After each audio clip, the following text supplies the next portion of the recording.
मेरा नाम है मनीषा और आपका एक बार फिर से स्वागत है हमारे चैनल स्टडी सिंड्रोम पर। जैसा कि हमने पिछले वीडियो में देखा था राजनीति विज्ञान की परिभाषा को परंपरागत दृष्टिकोण ट्रेडिशनल अप्रोच के आधार पर, तो आज हम उसी को आगे बढ़ाते हुए देखेंगे राजनीति विज्ञान की परिभाषा को आधुनिक दृष्टिकोण या व्यवहारवादी दृष्टिकोण के आधार पर, जिसे मॉडर्न अप्रोच या बिहेवियरलिज्म अप्रोच के नाम से भी जाना जाता है। पिछले वीडियो में हमने देखा था कि राजनीति विज्ञान की परंपरागत दृष्टिकोण में राजनीति विज्ञान के 3 स्टेप्स थे उसकी परिभाषा के। पहला स्टेप था कि राजनीति विज्ञान राज्य का अध्ययन है, दूसरा था राजनीति विज्ञान केवल सरकार का अध्ययन है, और तीसरा और अंतिम स्टेप था उसका कि राजनीति विज्ञान राज्य और सरकार दोनों का अध्ययन है। तो इन तीनों का अध्ययन कर रहे थे लोग, और राजनीति विज्ञान को इसी आधार पर ही डिफाइन भी किया जाता था उस समय तक कि हाँ, राजनीति विज्ञान अंत में जाकर के राज्य और सरकार इन दोनों का अध्ययन बन चुका था। लेकिन धीरे धीरे लोगों के क्रियाकलाप में, लोगों के व्यवहार में, समाजों में अनेक परिवर्तन आए, और सबसे बड़ा परिवर्तन आया विश्व युद्ध के बाद। विश्व युद्ध हुआ, विश्व युद्ध के बाद सरकारें बदली, सरकार का शासन का तरीका बदला, और उन तरीकों के बदलाव के साथ उस समय ग्लोबल लेवल पर राजनीति में भी परिवर्तन हुआ। यहाँ तक कि हम देखेंगे कि हर राज्य में, हर राष्ट्र में सेकेंड वर्ल्ड वॉर का कोई ना कोई प्रभाव जरूर पड़ा। कहीं पर सरकारें बदली तो कहीं पर आज़ादी मिली, तो उपनिवेशवाद का धीरे धीरे समापन हुआ। तो इस आधार पर जब राजनीति में परिवर्तन हुआ तो राजनीतिक विज्ञान को केवल राज्य और सरकार का अध्ययन नहीं माना जाने लगा, और द्वितीय विश्व युद्ध के बाद राजनीति विज्ञान एक व्यापक रूप धारण कर लिया।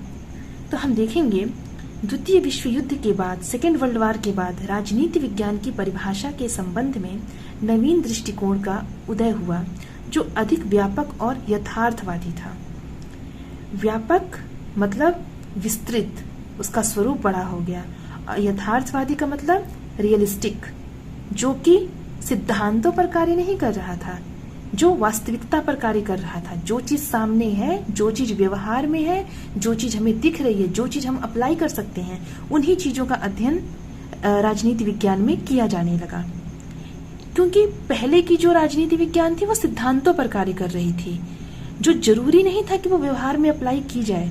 लेकिन इस समय जो राजनीति विज्ञान आया वो यथार्थवादी हो गया, वो रियलिस्टिक हो गया। उसमें वही चीजें इंक्लूड की जाने लगी जो हम व्यवहार में, जिसको हम अप्लाई कर सकें अपने व्यवहारिक जीवन में। तो कहा जाने लगा कि राजनीति विज्ञान के क्षेत्र में यह व्यवहारवादी क्रांति इस बात पर बल देती है कि वर्तमान समय में समस्त मानव जीवन ने एक इकाई का रूप धारण कर लिया है, और मानव जीवन के विविध पक्षों, राजनीतिक, सामाजिक और आर्थिक, को एक दूसरे से अलग नहीं किया जा सकता। इसलिए राजनीति विज्ञान मनुष्य के केवल राजनीतिक जीवन तथा क्रियाकलापों का अध्ययन नहीं करता। तो आइए इसको जानते हैं। जैसा कि अभी हमने देखा कि राजनीति विज्ञान का अध्ययन व्यापक और यथार्थवादी हो गया, तो इसका तात्पर्य ये हुआ कि ये व्यवहारवादी हो गया। मतलब जो हमारी बिहेवियर में आने लायक वाली चीजें थी, जो हम अपने बिहेवियर में अप्लाई करते थे, उन चीजों का अध्ययन किया जाने लगा राजनीति विज्ञान में, और ये व्यवहारवादी एक क्रांति का रूप धारण कर ली।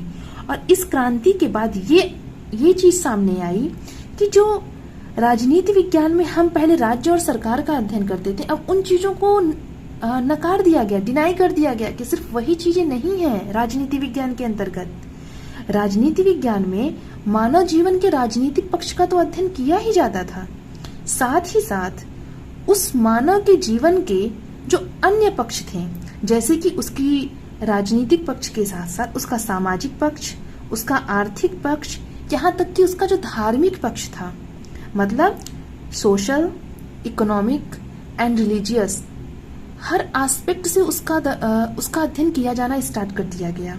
और इसीलिए कहा जाने लगा कि राजनीति विज्ञान मानव के सिर्फ राजनीतिक पक्ष और उसके राजनीतिक कार्यों का ही अध्ययन नहीं करता है। अतः आधुनिक दृष्टिकोण के आधार पर कहा जा सकता है कि राजनीति विज्ञान मनुष्य के राजनीतिक जीवन व क्रियाकलापों का तथा उसके संदर्भ में मानव जीवन के सामाजिक, आर्थिक, धार्मिक तथा अन्य पक्षों का अध्ययन करता है। तो राजनीति विज्ञान केवल राजनीतिक पक्ष का ही अध्ययन नहीं करता, बल्कि मानव जीवन के सामाजिक, सोशल, आर्थिक, इकोनॉमिकल, धार्मिक, रिलीजियस तथा अन्य पक्ष में क्या क्या आ सकता है, जैसे कि उसकी उस समय मेंटालिटी क्या है, उसकी विचार क्या है, उसका मनोवैज्ञानिक स्थिति क्या है, शिक्षा का क्या वहाँ पे आधार है, अन्य सभी पक्षों को इसमें समाहित किया जाने लगा। और ये कहा गया कि राजनीति विज्ञान में सिर्फ राजनीति नहीं, बल्कि मानव जीवन को प्रभावित करने वाले जितने पक्ष हैं, जो भी चीजें प्रभावित कर रही हैं, उन सबका अध्ययन राजनीति विज्ञान के अंतर्गत किया जाने लगा। आधुनिक दृष्टिकोण एक समाजपरक दृष्टिकोण यानी कि सोशियोलॉजिकल अप्रोच है, जिसका मानना है कि व्यक्ति के राजनीतिक जीवन को सामाजिक जीवन के संदर्भ में ही उचित रूप से समझा जा सकता है और राजनीतिक अध्ययन में अंतर अनुशासनात्मक दृष्टिकोण इंटरडिसिप्लिनरी अप्रोच को अपनाना चाहिए। आधुनिक दृष्टिकोण समाजपरक दृष्टिकोण सोशियोलॉजिकल अप्रोच है। सोशियोलॉजिकल अप्रोच का मतलब ये होता है कि मानव के सिर्फ राजनीतिक जीवन का ही अध्ययन ना किया जाए, बल्कि वो मानव जिस समाज में रह रहा है उसकी सामाजिक स्थिति, उसकी सामाजिक विचारधारा और उस समाज के बारे में भी अध्ययन किया जाए। और साथ ही साथ आधुनिक दृष्टिकोण विचारधारा के जो समर्थक विद्वान थे, उन्होंने इसमें अंतर अनुशासनात्मक दृष्टिकोण इंटरडिसिप्लिनरी अप्रोच को अपनाने के लिए कहा। इंटरडिसिप्लिनरी अप्रोच का अर्थ ये होता है कि अब तक हम राजनीति विज्ञान में केवल राजनीति का अध्ययन करते थे, लेकिन इंटरडिसिप्लिनरी अप्रोच अपनाने से ये होगा कि जो सोशल साइंसेस के अदर सब्जेक्ट्स हैं, जैसे कि हिस्ट्री, इकोनॉमिक्स और सिविक्स और जो भी और ह्यूमैनिटीज के सब्जेक्ट्स आते हैं, उन सब से हम ज्ञान लेंगे, क्योंकि किसी भी एक पक्ष को लेकर के यदि हम चलेंगे तो वो कभी भी पूर्ण नहीं हो सकती। क्योंकि मानव जीवन के यदि हम राजनीतिक पक्ष को लेकर के चल रहे हैं तो जरूरी नहीं कि मानव जीवन का जो राजनीतिक पक्ष है वो वहीं तक सीमित हो। ये भी तो हो सकता है ना कि मानव जीवन का जो राजनीतिक पक्ष है वो वहाँ के समाज की वजह से प्रभावित हो रहा हो, उनकी आर्थिक स्थिति के कारण प्रभावित हो रहा है, वहाँ के धर्म में यदि कट्टरता है उससे भी उसका राजनीतिक जीवन प्रभावित होगा।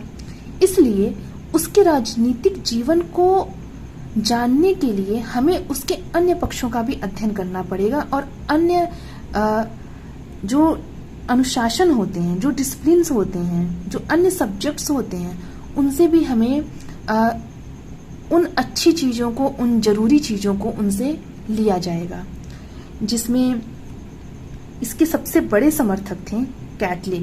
कैटलिन ने तो यहाँ तक की कह दिया है कि वो कहते थे कि राजनीति विज्ञान और समाज शास्त्र अलग हैं ही नहीं, दोनों एक ही सिक्के के दो पहलू हैं।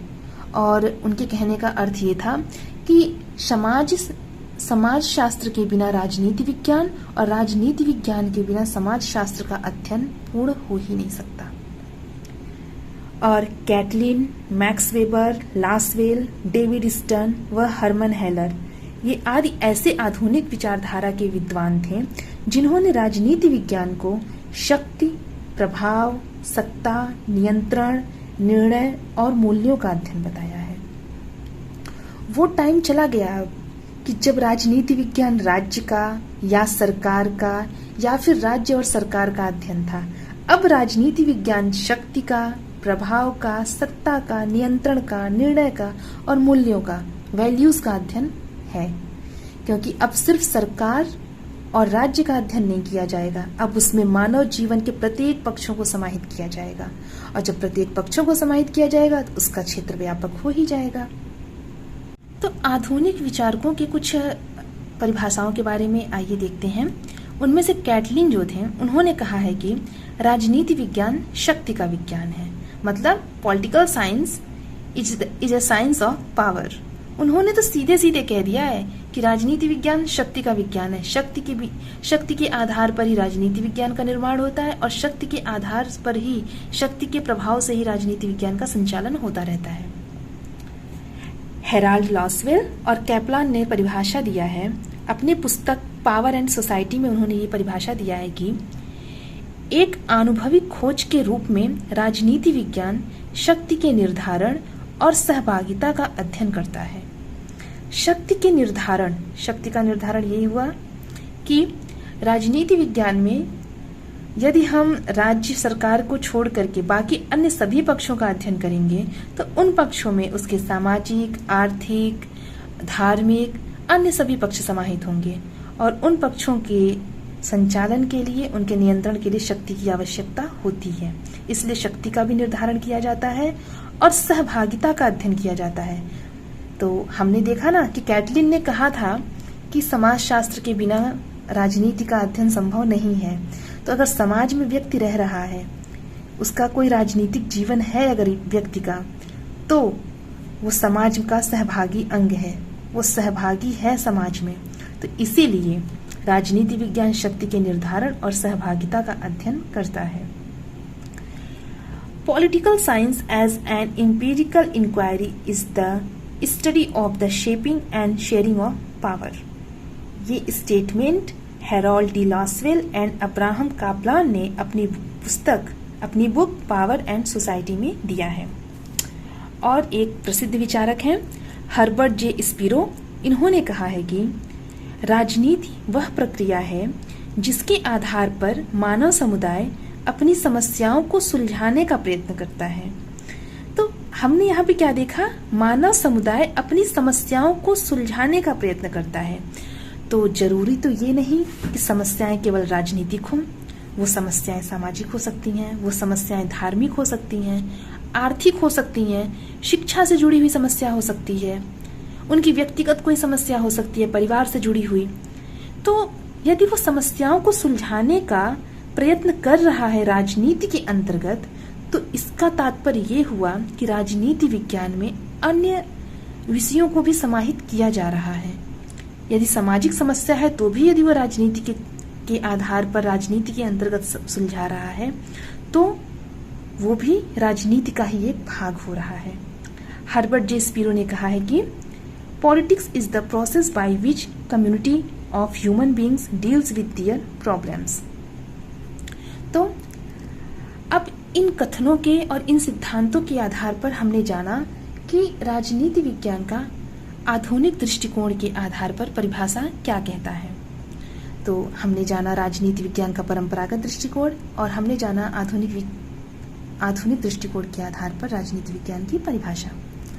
मैं उम्मीद करती हूँ कि आपको राजनीति विज्ञान का अर्थ और परिभाषा समझ में आ गया होगा और ऐसे ही राजनीति विज्ञान के बोरिंग से टॉपिक को इंटरेस्टिंग बनाते हुए पढ़ेंगे अगले वीडियो में। तब तक के लिए अपना ख्याल रखें और अपना फीडबैक मुझे ज़रूर दें। Thanks for watching. Please like my video and subscribe my channel study Centrum. Signing out, Manisha Gupta.